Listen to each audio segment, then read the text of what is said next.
బండి సంజయ్ గారు మాట్లాడుతున్నారు, చెప్పుల మీద చర్చ జరగాల్సిందే అని. కరెక్టే, పోతే చెప్పులెత్తుకపోతామని భయపడుతున్నారు అంటే అంత భయంతో బీజేపీ ప్రభుత్వం ఉంది అని అంటే ఈ చెప్పుల మంత్రికి తలిగింది ఎక్కడో. ఆయనే కదా అమిత్ షా గారు చెప్పులు మోసుకుపోయిన ఆయన. మన కాడ మన టెంపుల్లో, మహంకాళి టెంపుల్లో చెప్పులు మోసిన మంత్రి ఆయన చెప్పుల గురించి అలా మాట్లాడుతున్నాడు.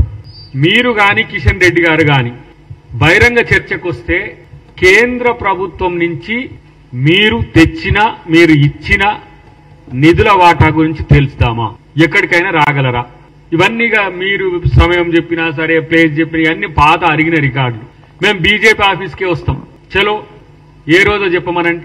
తెలంగాణ ప్రభుత్వం ఎన్నిసార్లు మోడీ చుట్టూ తిరిగింది, మీరు కొడుతున్న బోడిగుండుకు కారణాలు మీరు చెప్పాలి. ఎన్ని వేల కోట్ల రూపాయలు, ఎన్ని లక్షల కోట్ల రూపాయలు మా ప్రభుత్వం వచ్చినాక మీరు ఇచ్చిందో చెప్పాలి. ఇలా ఎస్సీయూకు సంబంధించిన భూముల విషయంలో తనఖా కూడా కాదది.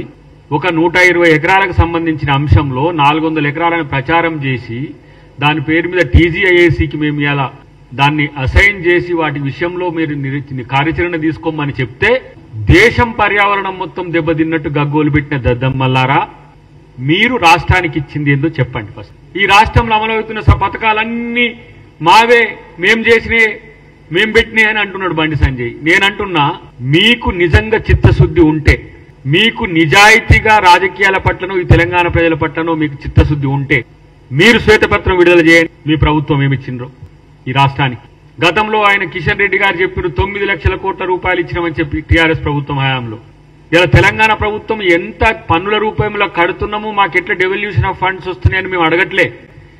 మీరుగా ఈ రాష్ట్రానికి ప్రత్యేకంగా మీరు చేసిన పథకాలు, వాటి వివరాలు గనక చెప్పితే ప్రజలు తెలుసుకుంటారు. కనీసం నిస్సిగ్గుగా, నిర్లజ్జగా మాట్లాడుతున్న పరిస్థితి. ఈటల రాజేందర్ గారు of BRS, of BJP, same ఇక్కడ రాజకీయాలు ఉన్నట్టే ఉన్నాడు ఆయన.